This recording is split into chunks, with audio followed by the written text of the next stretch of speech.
Alléluia, Alléluia, Alléluia, Alléluia, Alléluia. Le règne de Dieu est tout proche, convertissez-vous et croyez à l'Évangile. Alléluia, Alléluia, Alléluia, Alléluia,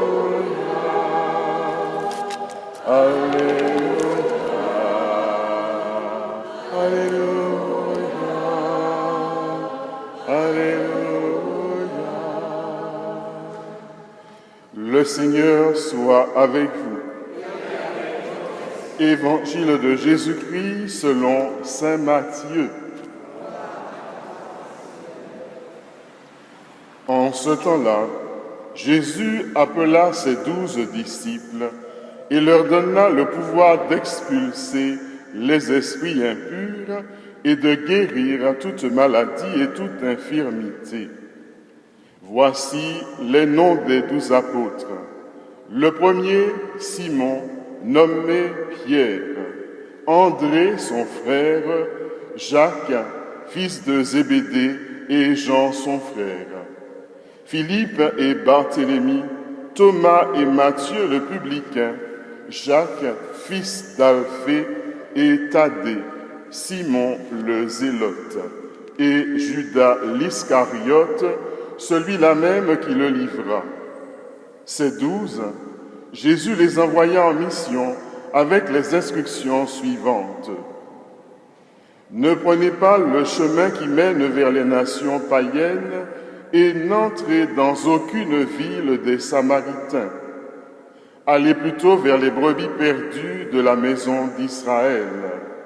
Sur votre route, proclamez que le royaume des cieux est tout proche. Acclamons la parole de Dieu. Choisi, consacré, envoyé, comme je vous le disais au début, c'est-à-dire appelé à sortir. Sortir de nos maisons, sortir du confinement, sortir de nos peurs, sortir de nos morts, sortir de nos tombeaux. Les ouvriers sortent, mais ils sortent pour la moisson.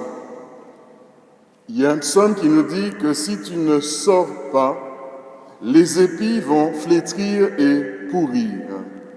Eh bien, c'est là notre responsabilité que de sortir. Sortir, et nous dit Jésus, aller vers les brebis perdues de la maison d'Israël. Les apôtres, les 12, sont d'emblée faits pasteurs. Leur mission est d'aller chercher toutes les brebis perdues qui errent dans les déserts. Sœurs et frères, y a-t-il des brebis perdues qui errent aujourd'hui dans les déserts? Pas forcément hors de l'Église, mais des fois même au cœur même de l'Église, au cœur même de nos familles. Nous le savons bien qu'elles existent. Qu'est-ce que le Seigneur attend de nous? Que sur la route, eh bien, nous proclamions que le règne de Dieu s'est fait proche. Ce règne de l'amour qui se fait proche. Ce règne de la miséricorde qui se fait proche et même tout proche. Qu'est-ce qui nous en sépare encore? Eh bien, tout simplement nos peurs. Tant de peur de Dieu, tant de peur du péché, tant de peur du diable, tant de peur de l'avenir et du passé, tant de peur à travers toutes ces annonces anxiogènes au cœur de ce temps de pandémie. Il y a tant de personnes qui sont encore enfermées dans 1000 peurs et qui restent enfermées parce que, eh bien, nous avons peur de sortir vers eux. Alors, Seigneur, viens nous faire comprendre à nouveau que tu nous as choisis, que tu nous as consacrés, que tu nous as envoyés. Libère-nous de nos peurs pour que nous sortions vers les brebis perdues, pour leur proclamer par notre vie que ton royaume d'amour est déjà offert. Amen.